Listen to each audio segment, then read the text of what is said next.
अच्छा जी, हमने ग्लाइकोलिसिस में ये पढ़ा कि इसकी दो फेजेस होती हैं, preparatory phase and oxidative phase. ठीक है, प्रेपरेटरी फेज में हमने ये पढ़ा कि ग्लूकोज जो कि एक हेक्सोज है, ये कन्वर्ट होगा in a series of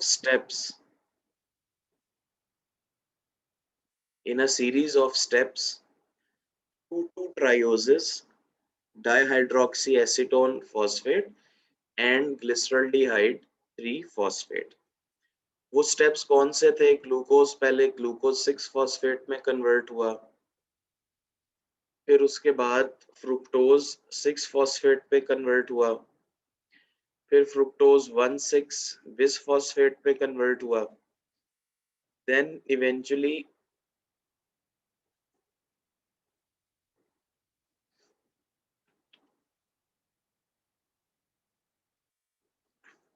give me a moment.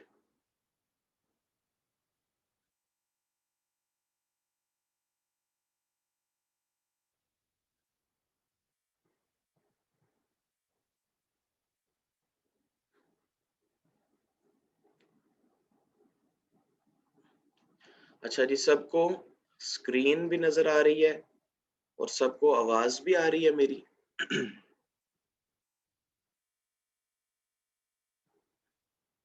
ठीक है, ऑल राइट। तो देखिए,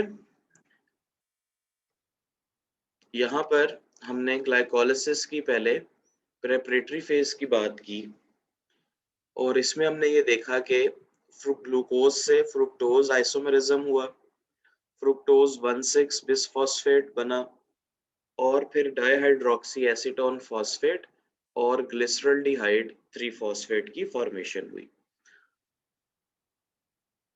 अलीजा सहर, बाकी सबको नजर आ रही है, आपको नहीं आ रही है? आप अपना रिफ्रेश कराएं। अब अच्छा जी, इसको हमने प्रेपरेटरी फेज इसलिए कहा कि यहाँ पर एक एटीपी का मॉलिक्यूल इस जगह पर इस्तेमाल हुआ, दूसरा एटीपी का मॉलिक्यूल इस जगह पर इस्तेमाल हुआ, जहां पर दोनों जगहों पर फॉस्फेट्स को ऐड करना पड़ा। उसके बाद हम आ गए ऑक्सीडेटिव फेज में। ऑक्सीडेटिव फेज में मैंने ये बताया कि एक G3P का मॉलिक्यूल तो वो है जो कि इस प्रोसेस से बन रहा है, दूसरा G3P भी इस तरह बनेगा कि ये डाइहाइड्रोक्सी एसीटोन फॉस्फेट इस G3P में कन्वर्ट होगा आइसोमेरिज्म से, और जैसे ही कन्वर्ट होगा तो ऑक्सीडेटिव फेज में चला जाएगा। ऑक्सीडेटिव फेज G3P से स्टार्ट होती है, ऑक्सीडेटिव फेज, और ऑनवर्ड्स इसके रिएक्शन हम कल पढ़ रहे थे। ये साथ बात की क्योंकि दो दो G3P बनेंगे, एक अपने ही साइकिल से और एक DHAP की कन्वर्जन से। तो ये जो G3P के दो मॉलिक्यूल्स हैं, इनको अब आगे हम तब सारे रिएक्शंस को ट्वाइस लेकर चलेंगे। सबसे पहला स्टेप जो हुआ जिसमें G3P कन्वर्ट हुआ 1,3 बिसफॉस्फोग्लिसरेट में, ये आप कल सबने बताया और हमने देखा कि ये फोटोसिंथेसिस का बिल्कुल ऑपोजिट था, रिडक्शन का। इसलिए इस स्टेप का नाम हो गया ऑक्सीडेशन। इस ऑक्सीडेशन में NAD एज अ कोएंजाइम इस्तेमाल हुआ और NADH में कन्वर्ट हो गया और हमारे पास प्रोडक्ट आ गई 1,3 बिसफॉस्फोग्लिसरेट। अच्छा जी, 1,3 बिसफॉस्फोग्लिसरेट को फिर ये हत्थे चढ़ जाएगा एक एंजाइम के जिसको बोलते हैं काइनेज। काइनेज इस 1,3 बिसफॉस्फोग्लिसरेट को कन्वर्ट करेगा 3 फॉस्फोग्लिसरेट में। अब आप खुद ही देखिए कि 1,3 बिसफॉस्फोग्लिसरेट कन्वर्ट हो रहा है 3 फॉस्फोग्लिसरेट में, तो क्या चीज कम हो रही है असल में? फॉस्फेट। ये भी दो ही होंगे। अब यहाँ पर फॉस्फेट कम हो रहा है, 1,3 बिसफॉस्फोग्लिसरेट से बन रहा है 3 फॉस्फोग्लिसरेट, इसका मतलब है फॉस्फेट रिमूव हो रहा है। यस, फॉस्फेट रिमूव होगा और काइनेज एंजाइम इसी फॉस्फेट को एडीपी को ट्रांसफर करेगा और एडीपी कन्वर्ट हो जाएगी इनटू एटीपी। अब आपने ये बात याद रखनी है, जिस तरह हर रिएक्शन डबल हो रहा है, यानी कि यहाँ पर NADH भी 2 बनेंगे, इसी तरह यहाँ पर एटीपी के मॉलिक्यूल्स भी 2 बनेंगे, क्योंकि मैंने शुरू में बताया है कि ये रिएक्शन ट्वाइस होंगे। 3-फॉस्फोग्लिसरेट उसके बाद सिंपल आइसोमेरिज्म ही करेगा और फॉस्फेट ग्रुप नंबर 3 पोजीशन से नंबर 2 पे आ जाएगा और 3-फॉस्फोग्लिसरेट कन्वर्ट हो जाएगा इनटू 2-फॉस्फोग्लिसरेट। अच्छा, अब ये जो 2-फॉस्फोग्लिसरेट है,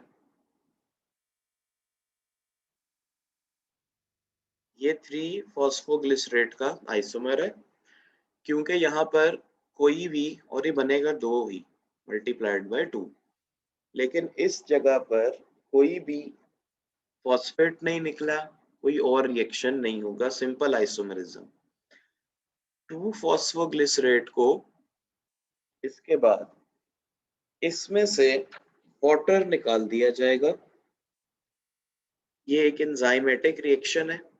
एक एंजाइम होता है जिसको बोलते हैं एनोलेज, वो ये रिएक्शन करेगा। जैसा मैंने बताया, एंजाइम सबके फेडरल बोर्ड की बुक में लिखे हुए हैं, लेकिन हमें फिलहाल जरूरत नहीं है कि हर एंजाइम के बारे में हमें पता हो। तो यहाँ से वाटर के मॉलिक्यूल रिमूव होंगे, ऑब्वियसली ट्वाइस ही होगा, मैं इधर मेंशन कर देता हूँ कि ये 2 वाटर के मॉलिक्यूल्स 2 दफा रिएक्शन हो रहा है, ट्वाइस हम लेके चल रहे हैं तो रिमूव होंगे।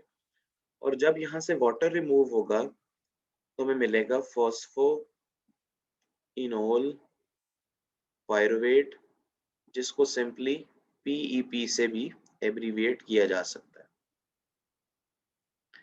और ये रिएक्शन भी ट्वाइस ही होगा। इस तरह बुक में 2 अलग-अलग रिएक्शन लिखे हैं, हम उसको अलग-अलग लिखने की बजाय मल्टीप्लाइड बाय 2 कर देते हैं। अच्छा जी, फॉस्फोइनोल पायरुवेट से फिर लास्ट में हमारे पास आ जाता है ग्लाइकोलिसिस का end product which is called as pyruvate, और ऑब्वियसली पायरुवेट भी हमारे पास ग्लूकोज के मॉलिक्यूल से 2 ही आएंगे। एज इस तरह मैंने बार बार इस चीज को बताया कि ये हम 2 G3P से रिएक्शंस को ऑनवर्ड्स लेके चलते हैं, और ये पायरुवेट भी 2 आ जाएंगे। इस तरह ग्लाइकोलिसिस की ऑक्सीडेटिव फेज, जो कि ऑक्सीडेशन से स्टार्ट हुई थी, वो कंप्लीट हो जाएगी। लेकिन यहाँ पर देखिए, फॉस्फो इनोल पायरुवेट था जिससे सिर्फ पायरुवेट बन गया। इसका मतलब है इस जगह पर भी एंजाइम इस फॉस्फेट को रिमूव करके एडीपी को एनर्जी करेंसी एटीपी में कन्वर्ट कर देगा, एंड सिमिलरली ये भी हमारे पास 2 ही आएंगे। तो ग्लाइकोलिसिस यहाँ पर मुकम्मल हो गई।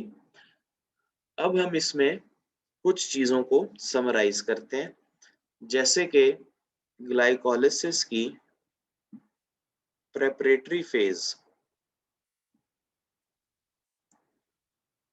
प्रेपरेटरी फेज के मेन इवेंट्स ये हुए कि it started with an aldo sugar, और वो एल्डो शुगर है aldo hexose which is glucose. पहले स्टेप में ग्लूकोज फॉस्फोराइलेट हुआ, दूसरे में फ्रुक्टोज बना, फिर फ्रुक्टोज 6-फॉस्फेट को फॉस्फेट ऐड किया गया। एल्डोहेक्सोज से शुरू होती है, और प्रेपरेटरी फेज की सिर्फ बात कर रहा हूँ। कीटो एंड एल्डो ट्राइयोज पे खत्म होती है। Aldo, keto and aldo triose. Ketotriose आप सबको पता है डाइहाइड्रोक्सी एसीटोन फॉस्फेट है, और एल्डोट्राइयोज G3P है। दूसरी बात, preparatory phase utilises 2 molecules of ATP। ठीक है, तो ये ATP के 2 मॉलिक्यूल्स को इस्तेमाल करती है प्रेपरेटरी फेज। दूसरा हमने इसमें पढ़ा ग्लाइकोलिसिस में ऑक्सीडेटिव फेज। जो ऑक्सीडेटिव फेज है, इट स्टार्ट्स विद, जैसे प्रेपरेटरी फेज एल्डोहेक्सोज से शुरू हुई थी, oxidative phase starts with a aldotriose which is G3P। G3P का मैं आपको दूसरा नाम भी बता चुका हूँ, इसको PGAL भी कहते हैं। एल्डोट्राइयोज से शुरू होगी और इवेंचुअली ये खत्म होगी जाकर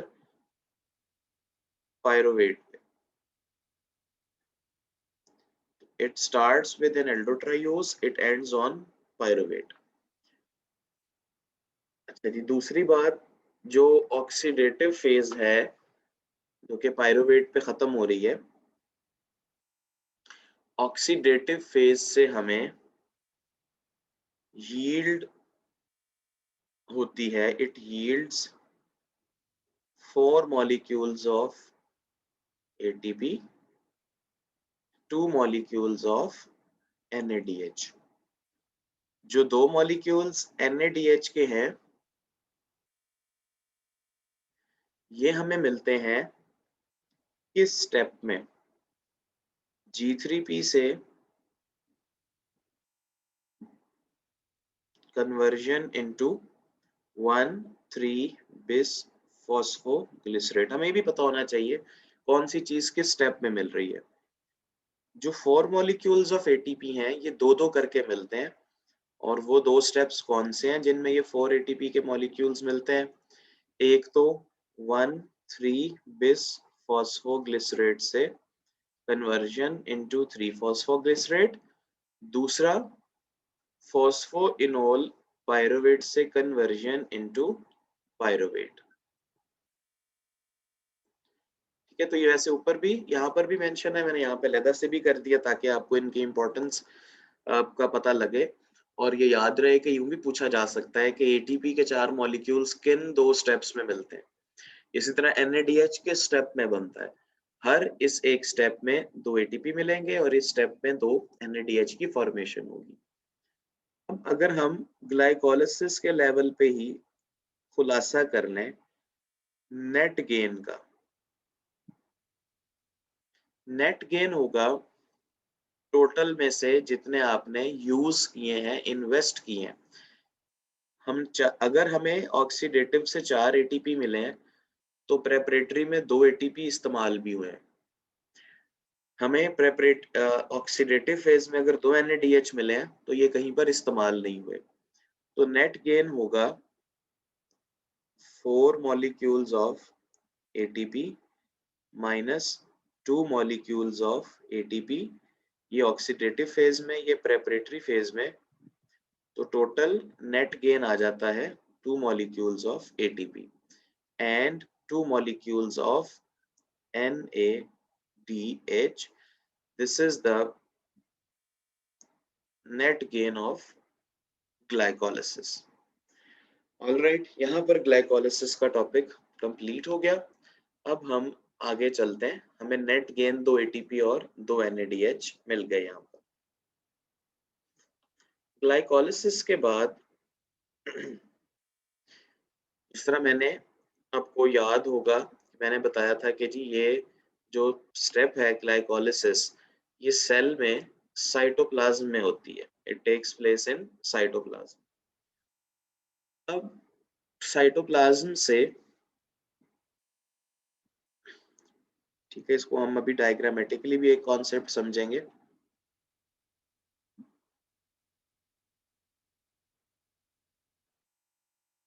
दिस इज अ सेल,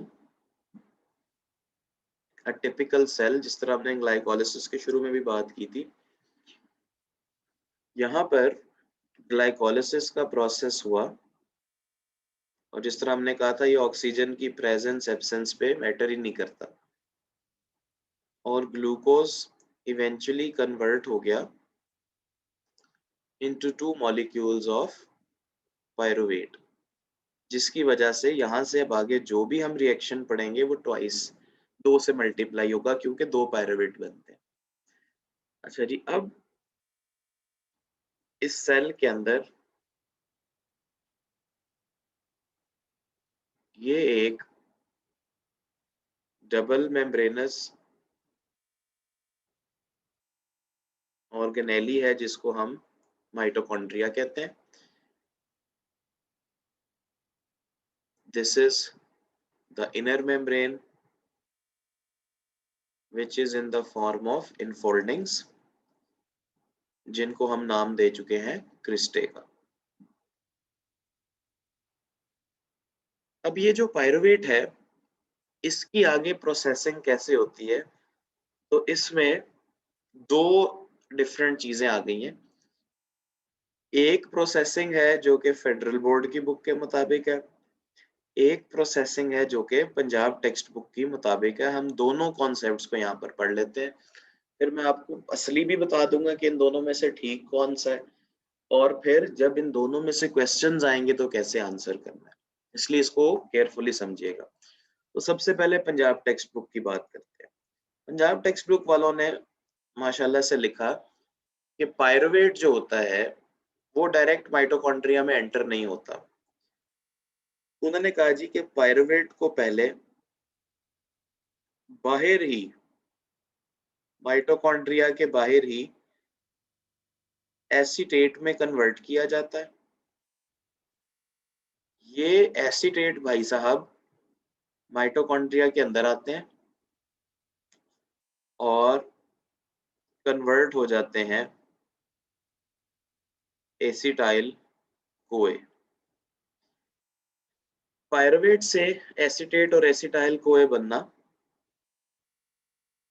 इसको भी जाहिर है ये भी एंजाइमेटिक प्रोसेस है, लेकिन इस रिएक्शन को ओवरऑल कहा जाता है पायरुविक एसिड ऑक्सीडेशन। तब इंटरेस्टिंग चीज ये है कि लिखा ऐसे है कि जी पायरुवेट एसीटेट में कन्वर्ट होगा साइटोप्लाज्म में, फिर एसिटाइल कोए में कन्वर्ट होगा मैट्रिक्स में।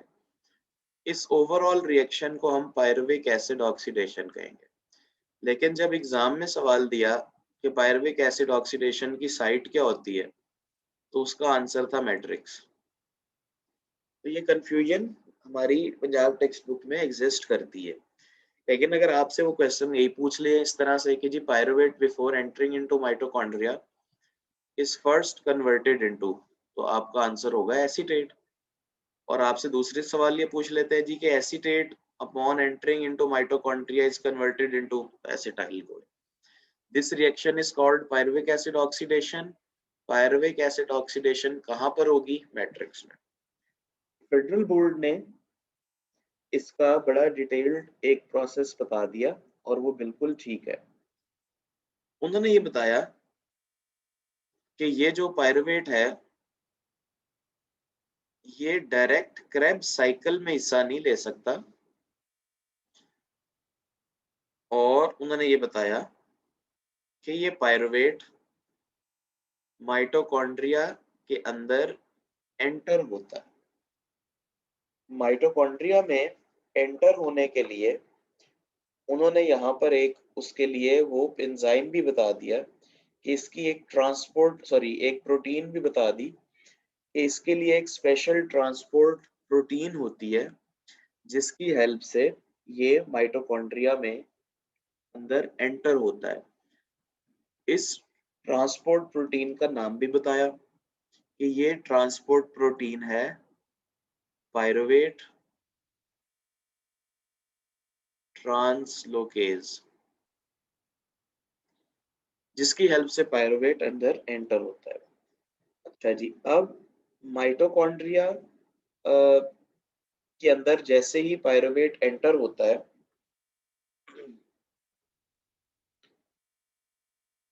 इसको पायरुविक एसिड ऑक्सीडेशन को लिंक रिएक्शन भी कहते हैं। क्यों? क्योंकि माइटोकॉन्ड्रिया के बाहर जो कुछ भी हुआ है, यानी कि ग्लाइकोलिसिस हुई है, माइटोकॉन्ड्रिया के बाहर ग्लाइकोलिसिस हुई है, उसको फर्दर माइटोकॉन्ड्रिया में, अच्छा मैं रिपीट कर रहा हूँ, मैं देख रहा हूँ, उसको फर्दर माइटोकॉन्ड्रिया के अंदर होने वाले जो कुछ भी रिएक्शंस हैं उनके साथ पायरुवेट जो होगा वो लिंक कर रहा होगा। मैंने ये बताया कि ग्लूकोज से जब पायरुवेट बनता है, पायरुविक एसिड बनता है, तो इसकी प्रोसेसिंग फेडरल बोर्ड की बुक और पंजाब टेक्स्ट बुक बोर्ड के मुताबिक मुख्तलिफ है। सबसे पहले मैंने यहाँ पर पंजाब टेक्स्ट बुक के मुताबिक बताया कि उन्होंने ये लिखा है कि पायरुवेट पहले एसीटेट में कन्वर्ट होगा। ये जो माइटोकॉन्ड्रिया के बाहर जो कुछ भी है दैट इज साइटोसोल।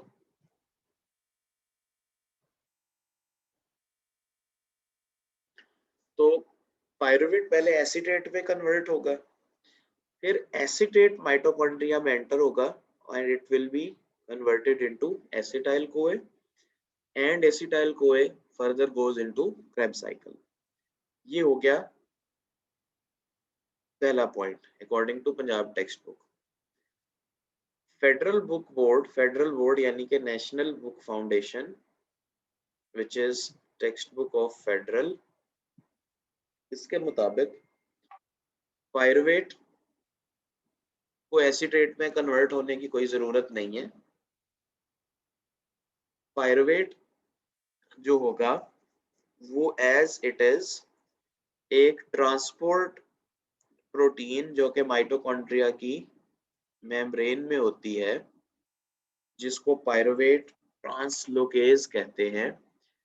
इस ट्रांसपोर्ट प्रोटीन की हेल्प से ये पायरुवेट एंटर होगा माइटोकॉन्ड्रिया के अंदर, और pyruvate translocase it is a transport protein, जिसको ट्रांसपोर्ट प्रोटीन्स हम डिटेल में पढ़ चुके हैं यूनिट 1 में। तो वो पायरुवेट को माइटोकॉन्ड्रिया के अंदर एंटर करवा देगी। ठीक है, अब जैसे ही पायरुवेट ट्रांसलोकेज से ये प्रोटीन एंटर होगी, तो इसमें इस पूरे रिएक्शन के लिए एक एंजाइम इन्वॉल्व होगा, जिसमें असल में काफी सारे एंजाइम्स का कॉम्प्लेक्स होता है, जिसको पायरुवेट डी कार्बोक्सिलेज कहा जाता है। एंजाइम्स का क्लस्टर है। तो अब वो ये होगा कि जी अच्छा पायरुवेट एंटर हुआ, पायरुवेट एंटर्ड इनटू माइटोकॉन्ड्रिया, जहां पर ये कन्वर्ट हुआ सबसे पहले एसीटेट में, एसीटेट से आगे कन्वर्जन हो गई एसिटाइल कोए में। इस पूरे रिएक्शन, इस ट्रांसपोर्ट प्रोटीन के बाद इस पूरे रिएक्शन को कैटलाइज किया पायरुवेट। ये पंजाब टेक्स्ट बुक में भी एंजाइम लिखा है, इसको मैं एंजाइम्स के टॉपिक में भी पढ़ा चुका हूँ। जिन्होंने नहीं पढ़ा उनको अब यहाँ पर इसको देख लें। जो पायरुवेट डी कार्बोक्सिलेज है, ये एक बड़ा सा कॉम्प्लेक्स होता है एंजाइम्स का। ठीक है, तो it is a complex of enzymes, जो कि फेडरल बोर्ड ने उसको डिटेल से एलेबोरेट किया है कि जो पायरुवेट डी कार्बोक्सिलेज होता है वो 3 एंजाइम्स का एक क्लस्टर होता है, जिसको pyruvate D carboxylase dehydrogenase complex कहा जाता है, और उसमें कोएंजाइम ए भी होता है और मजीद 5 कोफैक्टर्स भी होते हैं।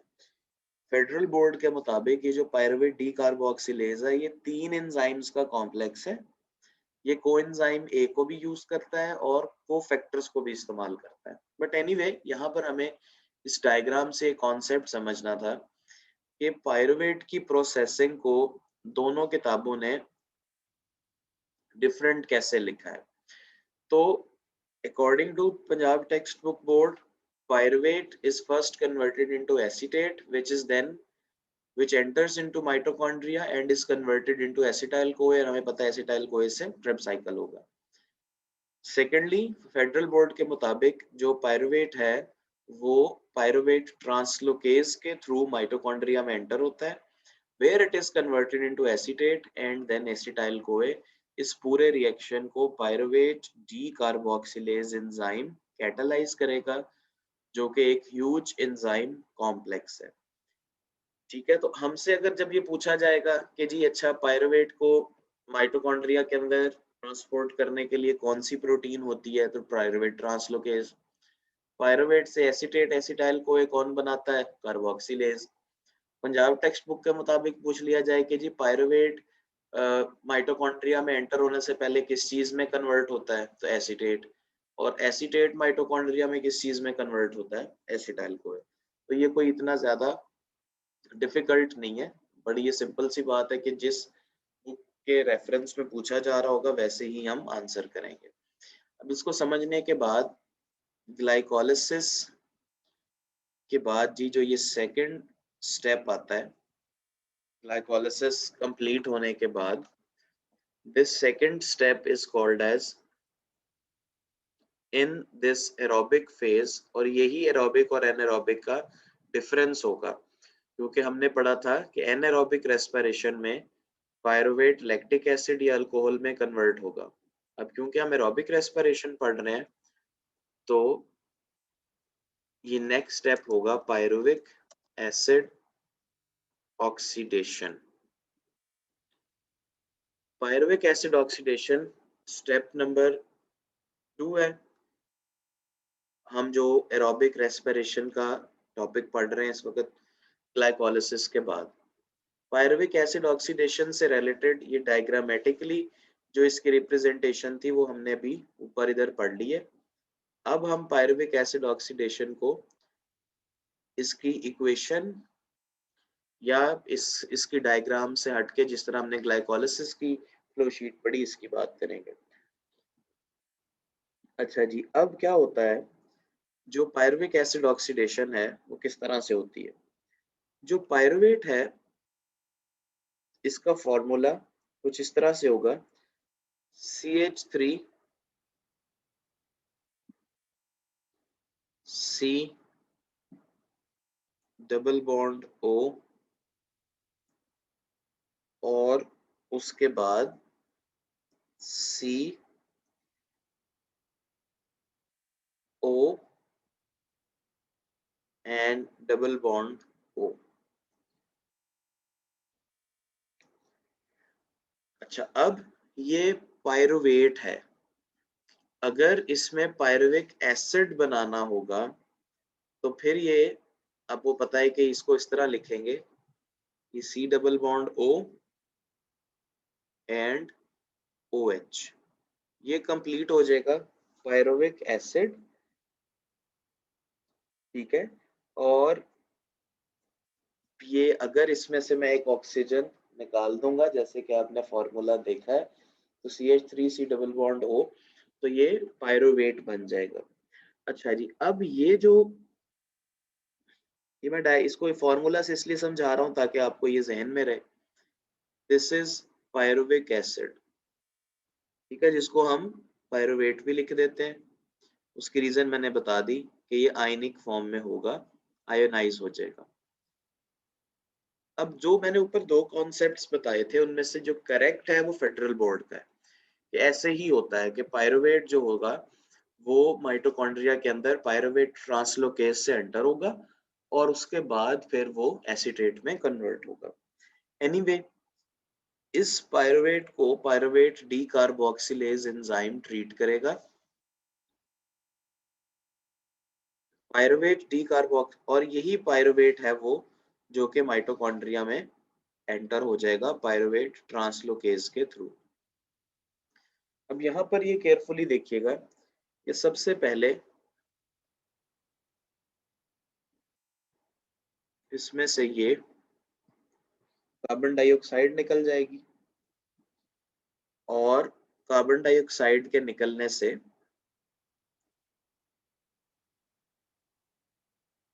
जब कार्बन डाइऑक्साइड रिमूव होगी तो इसको बोलेंगे डी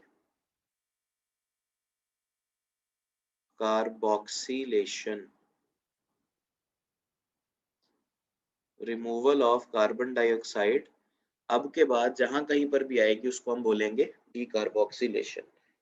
अच्छा जी, जैसे ही ये डीकार्बोक्सिलेशन होगी तो ये बन गया एसीटेट की फॉर्म में आ जाएगा, CH3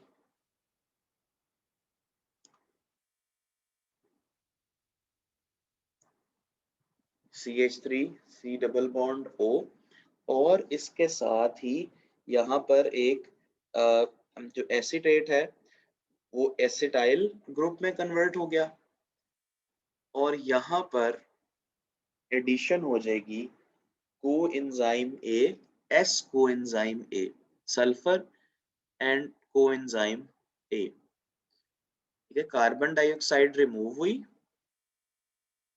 और इस जगह पर, इस तरह हमारी पंजाब टेक्स्ट बुक में भी लिखा हुआ है, एक कोएंजाइम ए SH, इसकी एडिशन होगी, जिसकी वजह से CH3 C double bond O S OA बन जाएगा। और साथ ही यहाँ पर रिक्वायरमेंट होगी कि यहाँ पर ऑक्सीडेशन हो और डिहाइड्रोजिनेशन हो। तो ऑक्सीडेशन के लिए हमें पता है कि इस्तेमाल होता है NAD, इसने इसमें से हाइड्रोजन एक्सेप्ट कर लिया, दिस वन, और ये बन गया NaDH। मैं रिपीट करता हूँ, ये पायरुवेट था, इसमें से ये कार्बन डाइऑक्साइड निकल गई, ये जो H है वो NAD ने एक्सेप्ट किया और कन्वर्ट हो गया NADH। रिमूवल ऑफ हाइड्रोजन का मतलब ऑक्सीडेशन हो गई, को ए SH की एडिशन हुई। तो अब देखें CH3 C double bond O और S को इसमें ऐड हो गया, जिसको हम जो के बाद में ये जो S को है इसको बोलेंगे एसिटाइल कोएंजाइम ए, इसमें से फिर S को रिमूव कर दिया जाएगा। तो ये कंप्लीट प्रोसेस है जो कहलाता है pyruvic acid oxidation. I hope इसकी सबको समझ आ गई। सिंपल, अगर फॉर्मूलाज नहीं याद करने, जरूरत नहीं है, तो पायरुवेट, डीकार्बोक्सिलेशन और NADH की फॉर्मेशन को बोलेंगे ऑक्सीडेशन। तो यहाँ पर ऑक्सीडेशन और डीकार्बोक्सिलेशन के बाद पायरुवेट कन्वर्ट हो जाएगा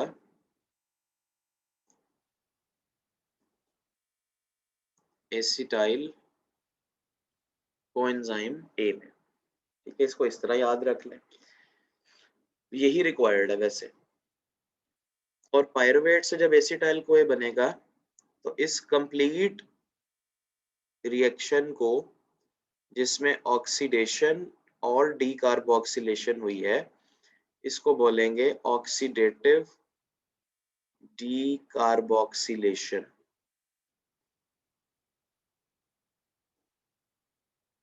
ऑक्सीडेटिव डीकार्बोक्सिलेशन। जिस तरह हमने ग्लाइकोलिसिस के लिए बात की थी, तो हम पायरुविक एसिड ऑक्सीडेशन में भी देख लेते हैं कि इस रिएक्शन में जो नेट गेन है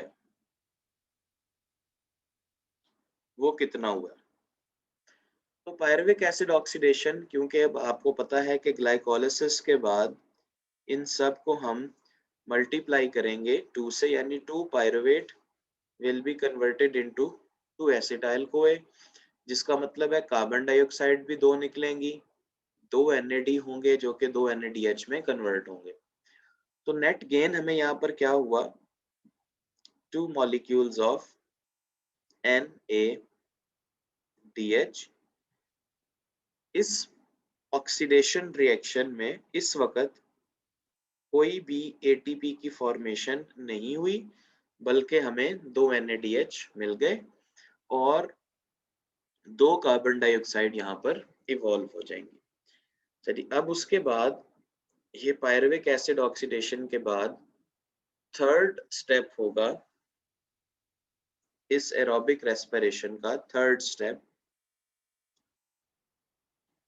which is called as Hans Krebs की वजह से इस साइकिल को बोला जाता है क्रेब्स साइकिल। क्रेब साइकिल की जो साइट है दैट इज माइटोकॉन्ड्रियल मैट्रिक्स। ये एक साइक्लिक प्रोसेस है। ये स्टार्ट होगा, it takes place in mitochondrial matrix. It starts with a molecule of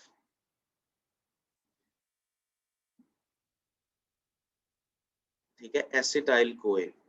तो ये शुरू जो होगा वो एसिटाइल कोए से होगा। जब एसिटाइल कोए अपने प्रीकर्सर के साथ कंबाइन करेगा, तो बेसिकली क्रेब साइकिल को रिक्वायर्ड होता है कि एसिटाइल कोए उसके प्रीकर्सर, और वो प्रीकर्सर ऑक्सैलो एसीटेट होता है, और एसिटाइल कोए भी प्रीकर्सर ही होगा बेसिकली। इनके मिलने से ये क्रेब साइकिल स्टार्ट होता है। क्रेब साइकिल की जो साइट है दैट इज माइटोकॉन्ड्रियल मैट्रिक्स। जब हम क्रेब साइकिल के जो स्टेप्स हैं, कोशिश करते हैं कि यहाँ पर हम एक माइटोकॉन्ड्रिया को ड्रॉ करें और उसी में इसके सारे स्टेप्स को मेंशन करें। ठीक है, तो this is one big mitochondria.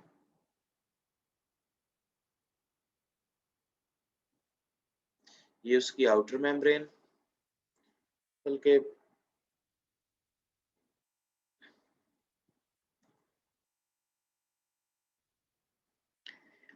ठीक है जी, दिस इज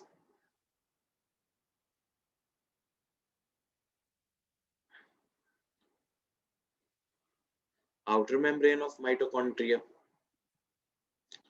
और ये inner in the form of enfoldings,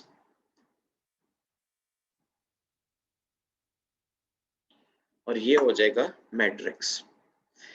अब ये जो रिएक्शन है it is taking place in mitochondrial matrix. ठीक है जी, अब ये रिएक्शन कैसे होगा ये आप सबको पता है। हम इसके वो जितने भी वो कंपोनेंट्स हैं उनकी बात करते हैं। तो इस माइटोकॉन्ड्रियल मैट्रिक्स में ये देखिए बाहर से इस तरह हमने पढ़ा पायरुवेट। ठीक है, इसको मैं एब्रीविएट कर रहा हूँ। ये एंटर हुआ, ये इवेंचुअली दो स्टेप्स जो हमने पढ़े हैं ये कन्वर्ट हो गया एसिटाइल कोए में।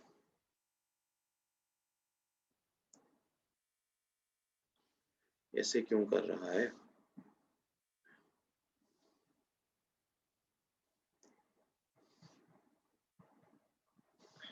Anyway,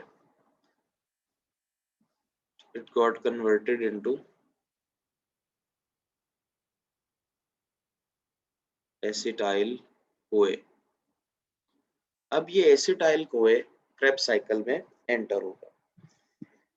acetyl CoA Krebs cycle में एंटर होता है तो अपने प्रीकर्सर ऑक्सैलो एसीटेट के साथ मिलता है। Oxalo acetate combines with this acetyl CoA to form first product जिसको हम कहते हैं सिट्रेट। ठीक है, अब इस प्रोसेस के दौरान रिमेंबर यहाँ पर एक वाटर का मॉलिक्यूल ऐड होगा और coenzyme ASH will be removed। तो एसिटाइल में से ये कोएंजाइम ASH निकल जाएगा, सिर्फ एसिटाइल ग्रुप बचेगा और ऑक्सैलो एसीटेट कन्वर्ट हो जाएगा सिट्रेट में। Citrate is 6 carbon molecule. अच्छा जी, उसके बाद सिट्रेट अपने एक आइसोमर में कन्वर्ट होता है जिसको बोलते हैं आइसो सिट्रेट। ये इसका आइसोमर होगा। Isocitrate is also 6 carbon. ठीक है, तो citrate Krebs cycle takes place in mitochondrial matrix। अच्छा जी, सिट्रेट से ये बन गया आइसोसिट्रेट। आइसोसिट्रेट पे फिर बड़ा एक इम्पॉर्टेंट रिएक्शन होता है, और आइसोसिट्रेट इस रिएक्शन के बाद कन्वर्ट हो जाता है इनटू अल्फा कीटो ग्लूटारेट। इस रिएक्शन के दौरान या इस कन्वर्जन के दौरान बड़ी इंपॉर्टेंट चेंजेस होती हैं। यहाँ पर एक तो कार्बन डाइऑक्साइड निकल जाती है, जिसकी वजह से अल्फा कीटो ग्लूटारेट हो जाता है 5 कार्बन।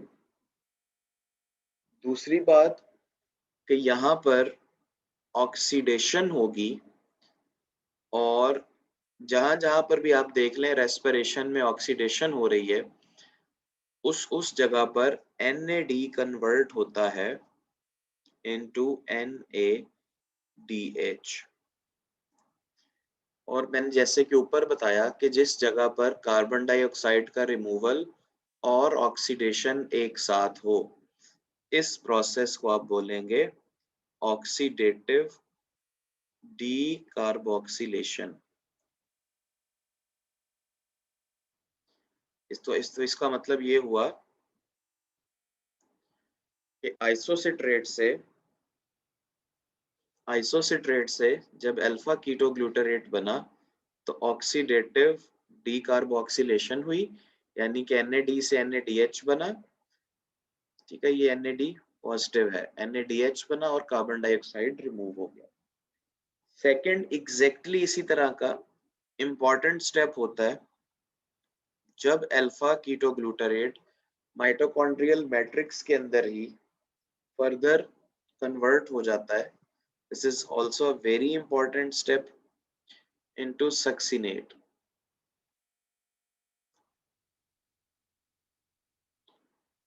इस कन्वर्जन के दौरान भी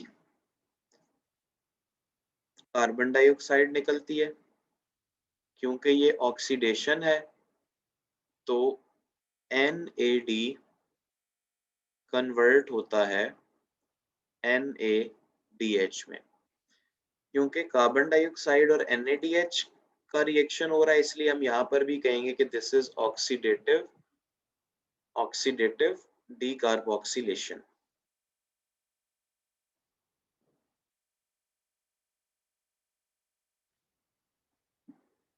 ठीक है, तो ऑक्सीडेटिव डीकार्बोक्सिलेशन यहाँ पर भी होगी। लेकिन यहाँ पर एक इंतहाई इंपॉर्टेंट स्टेप है, जिसमें यहाँ पर GTP गुआनोसिन ट्राइफॉस्फेट कन्वर्ट होती है GDP में, और इसके फॉस्फेट को इस्तेमाल करके ADP यहाँ पर कन्वर्ट हो जाता है ATP में।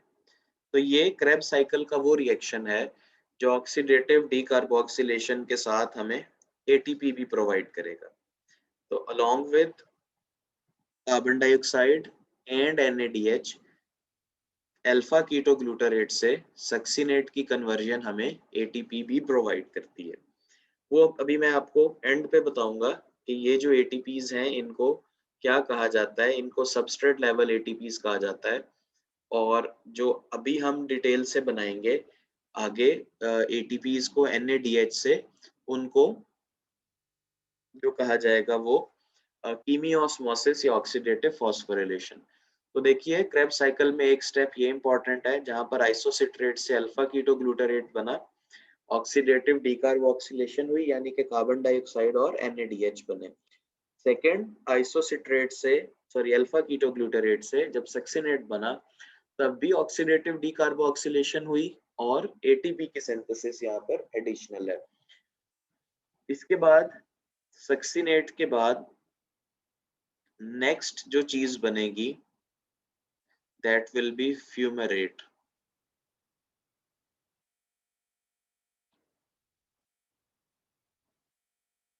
अच्छा, ये जब सक्सीनेट से फ्यूमेरेट बनेगा तो यहाँ पर भी सिंपल ये ऑक्सीडेशन ही है।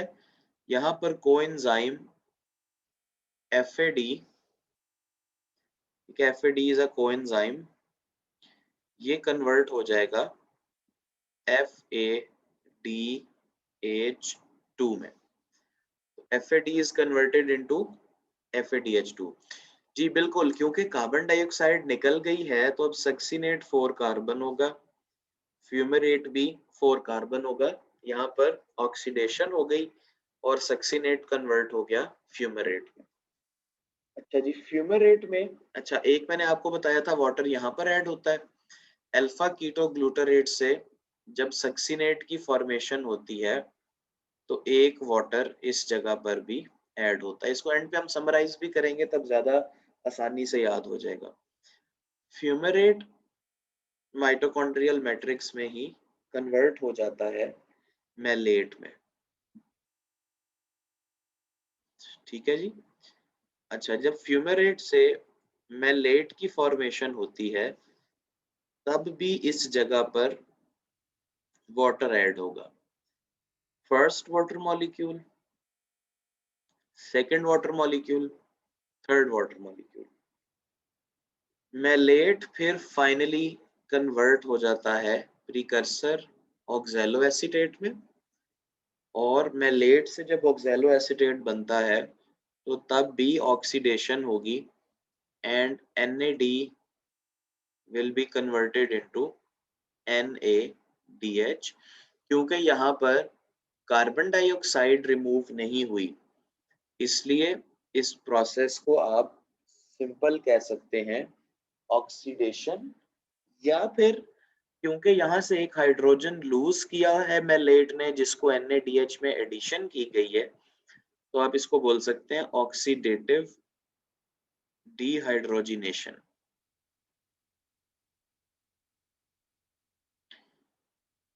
तो ऑक्सीडेटिव डीकार्बोक्सिलेशन 2 स्टेप्स पे ही होगी, आइसोसिट्रेट से अल्फा कीटोग्लूटारेट, अल्फा कीटोग्लूटारेट से सक्सीनेट। यहाँ पर सिंपल ऑक्सीडेशन होगी, या आप इसको ज्यादा से ज्यादा ऑक्सीडेटिव डिहाइड्रोजिनेशन कह सकते हैं। ऑक्सैलो एसीटेट रीजनरेट होगा, एसिटाइल कोए से दोबारा रिएक्ट करेगा और ये साइकिल चलता रहेगा। चलिए, अब ये साइकिल आपके सामने है। अब इससे इसको हमने याद कैसे रखना है, यानी कि इसमें से ये तो साइकिल जाहिर है ये आपने इस तरह इसको रटा लगा लिया, लेकिन इसमें से क्वेश्चंस कैसे आएंगे उस चीज को हमने कैसे याद रखना है। तो हम इस क्रेब्स साइकिल में जो कुछ भी हमने पढ़ा है इसको एक समरी की फॉर्म में लिखते हैं कि जी इसमें क्या क्या स्टेप्स होंगे।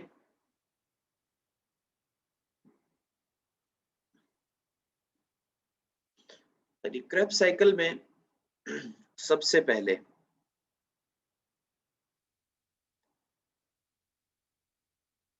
मुझे ये बताइए, रिमूवल ऑफ कार्बन डाइऑक्साइड जिसको हम कहेंगे डीकार्बोक्सिलेशन कितनी जगहों पर हुई? डीकार्बोक्सिलेशन कितने पॉइंट्स पे हुई है in Krebs cycle? Yes, good, 2 points पे। तो डीकार्बोक्सिलेशन हुई है 2 जगहों पर। चलिए, अब ये कौन कौन सी 2 जगह? आइसोसिट्रेट से alpha ketoglutarate and alpha ketoglutarate से सक्सीनेट। लेकिन साथ ही आप ये देखिए कि इन 2 जगहों पर जो डीकार्बोक्सिलेशन हुई है इसके साथ साथ ऑक्सीडेशन भी हुई है। तो अगर अब मैं इसको ऐसे कह दूं कि भाई ये सिर्फ डीकार्बोक्सिलेशन नहीं है, it is actually oxidative decarboxylation, तो अब क्या आंसर होगा कि अब ऑक्सीडेटिव डीकार्बोक्सिलेशन कितनी जगह पर होती है? तो आंसर विल रिमेन सेम। भाई दो ही जगहों पर होती है डीकार्बोक्सिलेशन, और इन दोनों जगहों पर ऑक्सीडेशन भी होती है, इसलिए ऑक्सीडेटिव डीकार्बोक्सिलेशन के ये दो स्टेप्स होंगे। अगर इस सवाल को ऐसे पूछ लिया जाए कि NAD कोएंजाइम कन्वर्ट होता है NADH में, जो NAD से NADH की कन्वर्जन है, ये NAD की तो रिडक्शन है, लेकिन सबस्ट्रेट की ऑक्सीडेशन है। खैर, बात यह है कि NAD से NADH की कन्वर्जन कितनी जगहों पर होती है क्रेब्स साइकिल में? बिल्कुल ठीक, NAD से NADH की जो कन्वर्जन है, ये 3 जगहों पर होती है। ये 3 जगह कौन सी हैं? NAD से NADH, तो बिल्कुल दो तो ऊपर ही है, आइसोसिट्रेट से alpha ketoglutarate, number 2 alpha ketoglutarate से सक्सिनेट, एंड नंबर 3 मैलेट से ऑक्सैलोएसीटेट।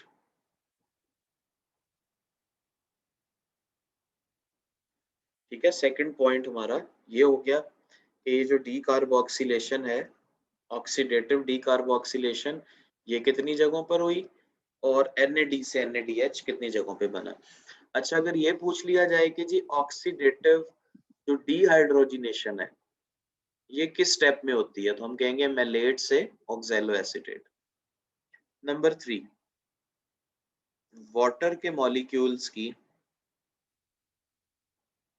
एडिशन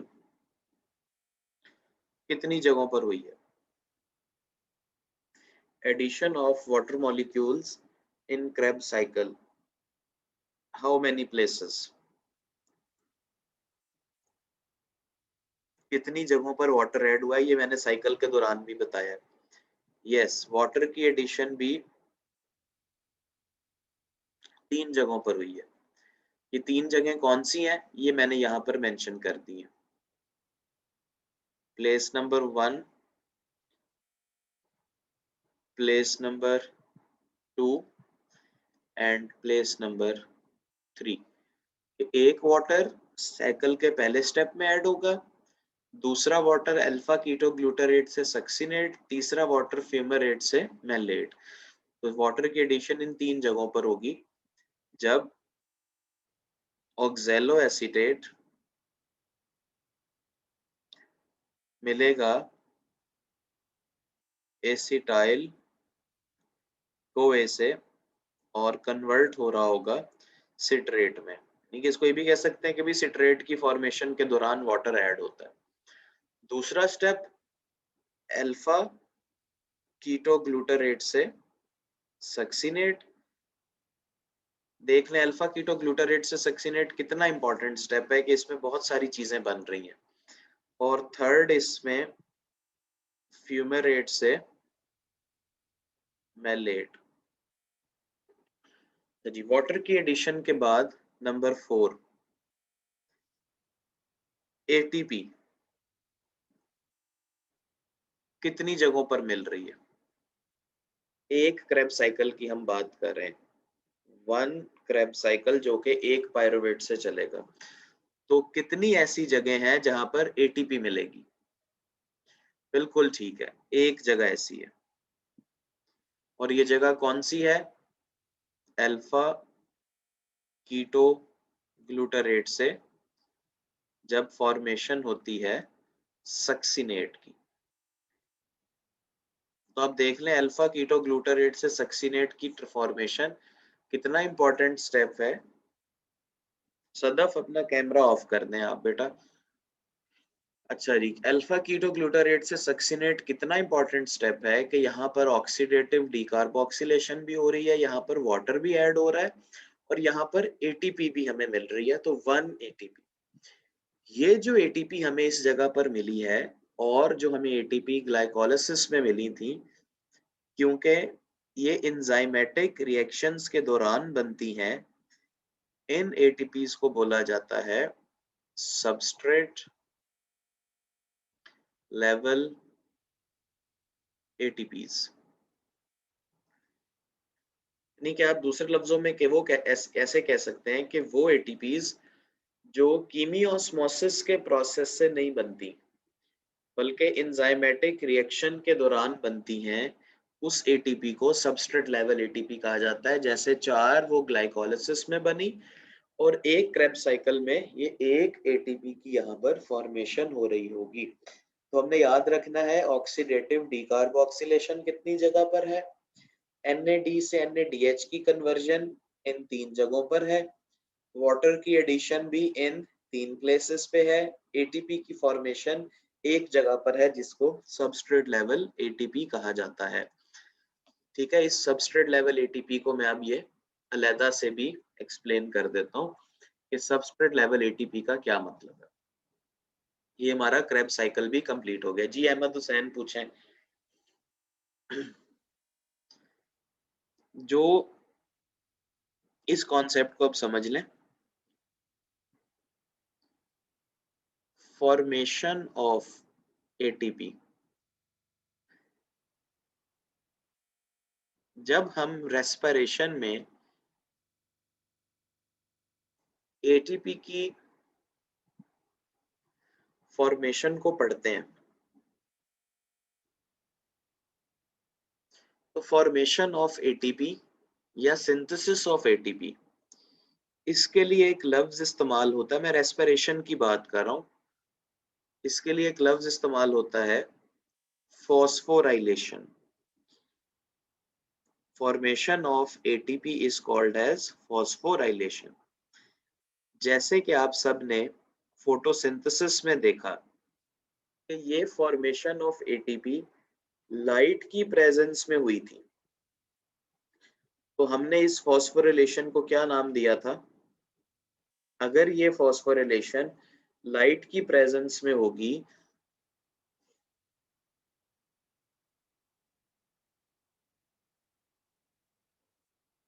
तो ये एकोनिटेट जो है ना, ये फेडरल बोर्ड में लिखा हुआ है, ये सिट्रेट से आइसोसिट्रेट की फॉर्मेशन के दौरान जो है ना वो आइसोमेरिज्म के दौरान बनता है। यस वेरी राइट, फोटोफॉस्फोरिलेशन कहा था।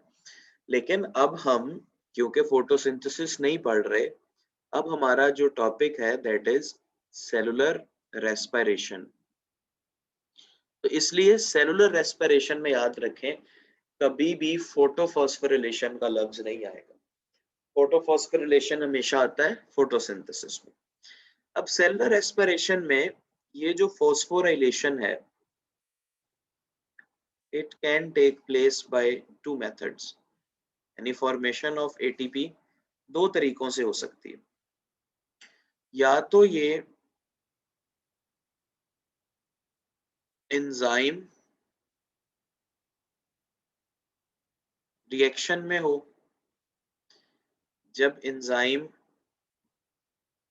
या एंजाइमेटिक रिएक्शंस कह लें, जब एंजाइम्स अपने सबस्ट्रेट्स को ब्रेक करेंगे या अपने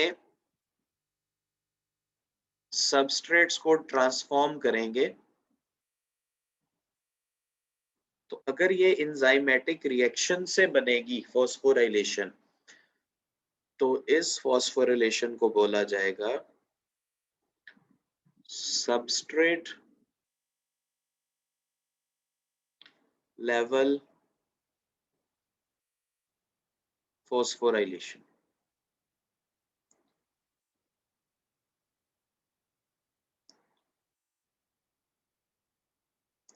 ये जो सबस्ट्रेट लेवल फॉस्फोरिलेशन है सेलुलर रेस्पिरेशन के दौरान, ये एंजाइमेटिक रिएक्शंस में होगी।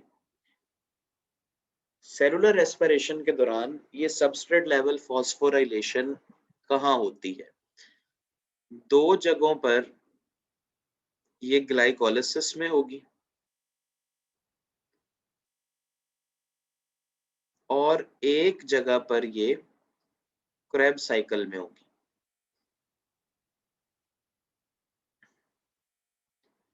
ये जगह भी हमें पता है, मैं दोबारा मेंशन कर देता हूँ। ग्लाइकोलिसिस में ये दो जगह कौन सी हैं, जहां पर 1,3 बिस फॉस्फोग्लिसरेट से बनाया जाता है 3-फॉस्फोग्लिसरेट। सेकंड जगह है जहां पर फॉस्फोइनोल पायरुवेट से बनाया जाता है पायरुवेट। जबकि क्रेब्स साइकिल में ये जो एक जगह है, ये वो जगह है जहां पर अल्फा कीटोग्लूटारेट कन्वर्ट होता है सक्सिनेट में। तो ये टोटल सबस्ट्रेट लेवल फॉस्फोरिलेशन होगी इन जगहों पर जो एटीपी हमने बनाई है अभी तक, ये सबस्ट्रेट लेवल फॉस्फोरिलेशन, और इस एटीपी को आप सबस्ट्रेट लेवल एटीपी कहेंगे। अब हमें पता है ग्लाइकोलिसिस की इन दो जगहों पर दो एटीपी यहाँ बनते हैं, दो एटीपी यहाँ बनते हैं। इसका मतलब है ग्लाइकोलिसिस में ये जो दो जगह हैं, यहाँ पर टोटल कितने एटीपी सबस्ट्रेट लेवल से बनेंगे, 4। एक जगह ऐसी है जो कि क्रेब्स साइकिल में है, लेकिन आप सब जानते हैं, जिस तरह मैंने बताया था, कि ग्लाइकोलिसिस के बाद हर चीज को हम डबल कर देंगे। तो इस जगह पर अल्फा कीटो से सक्सिनेट, जिस तरह 1,3 बिसफॉस्फोग्लिसरेट से 3 फॉस्फोग्लिसरेट वाला रिएक्शन 2 दफा होगा एक ग्लूकोज से, ठीक है, हम बात कर रहे हैं फ्रॉम मॉलिक्यूल ऑफ 1 ग्लूकोज। इसी तरह फिर क्योंकि दो पायरुवेट हैं तो क्रेब्स साइकिल भी 2 दफा होगा। जब क्रेब्स साइकिल 2 दफा होगा तो यहाँ पर एटीपी भी 2 मॉलिक्यूल्स बनेंगे, एक क्रेब्स साइकिल में एक बनेगा, 2 एटीपीज, 1 इन ईच साइकिल। क्योंकि पायरुवेट 2 हैं तो 2 दफा होगा। इसका मतलब है 4 और 2 6, टोटल एक ग्लूकोज से 6 एटीपी ऐसे हैं जो कि सबस्ट्रेट लेवल फॉस्फोराइलेशन से बनते हैं। सेकंड पॉसिबिलिटी, फॉस्फोराइलेशन का प्रोसेस एंजाइमेटिक रिएक्शन के अलावा इलेक्ट्रॉन ट्रांसपोर्ट चेन से भी हो सकता है।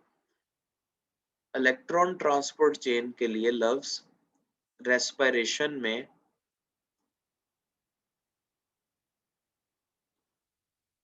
रेस्पिरेटरी चेन भी इस्तेमाल होता है। इलेक्ट्रॉन ट्रांसपोर्ट चेन या रेस्पिरेटरी चेन से जो एटीपी बनती है, it is formed by the process of chemiosmosis, जिसको हम फोटोसिंथेसिस में भी डिटेल से पढ़ चुके हैं। इलेक्ट्रॉन ट्रांसपोर्ट चेन में जो कीमियोस्मोसिस से एटीपी बनती है, इसके लिए यूजुअली लफ्ज इस्तेमाल होता है ऑक्सीडेटिव फॉस्फोराइलेशन।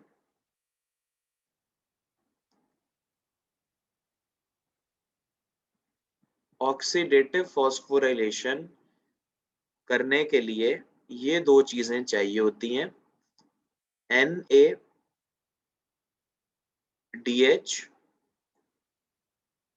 And FADH2। तो एंजाइमेटिक रिएक्शन से जो एटीपी बनेगी वो सबस्ट्रेट लेवल है, जो कि टोटल 6 एटीपीज बनती हैं, 4 इस जगह पर, 2 इस जगह पर, एक ग्लूकोज से। उसके बाद इस पूरे प्रोसेस में जो NAD और FADH जनरेट होते हैं, ये रेस्पिरेटरी चेन में जाके कीमियोस्मोसिस के प्रोसेस से एटीपी बनाते हैं, जिसको ऑक्सीडेटिव फॉस्फोराइलेशन कहा जाता है। तो रेस्पिरेशन में जो फॉस्फोराइलेशन है, it can be substrate level phosphorylation और it can be oxidative phosphorylation. Umme Aiman camera off कर दें आप अपना, ठीक है। Formation of ATP is called as phosphorylation. Formation of ATP is called as phosphorylation. ये फॉस्फोराइलेशन एंजाइमेटिक रिएक्शंस से भी हो सकती है जिस तरह के ग्लाइकोलिसिस में हमने पढ़ा 1,3 बिस फॉस्फोग्लिसरेट जब 3 फॉस्फोग्लिसरेट में कन्वर्ट होता है, तो क्योंकि ये डबल होता है रिएक्शन, इसलिए 2 एटीपी वहां बने थे। फिर हमने पढ़ा कि ग्लाइकोलिसिस में फॉस्फोइनोल पायरुवेट से जब पायरुवेट बनता है तो 2 एटीपी यहाँ पर बनते हैं, क्योंकि ये रिएक्शन भी डबल होता है। फिर क्रेब्स साइकिल में अल्फा कीटो ग्लूटारेट से सक्सिनेट, ये भी जब क्रेब्स साइकिल 2 दफा होगा तो 2 एटीपी बनेंगे, इसलिए मैंने लिखा 1 इन ईच साइकिल। तो ऐसी एटीपीज जो अभी तक हमने बनाई enzymatic reactions, enzyme substrate interaction से, उसको बोलेंगे सबस्ट्रेट लेवल फॉस्फोरिलेशन और उनको बोला जाएगा सबस्ट्रेट लेवल एटीपीज। ये मैंने बताया कि अगर हम एक ग्लूकोज के मॉलिक्यूल को लेके चलें रेस्पिरेशन में और उसकी कंप्लीट ब्रेकडाउन पढ़ें, पहले ग्लाइकोलिसिस से फिर क्रेब्स साइकिल से, तो हमें पता लगेगा कि एक ग्लूकोज से टोटल 6 सबस्ट्रेट लेवल एटीपीज बनती है।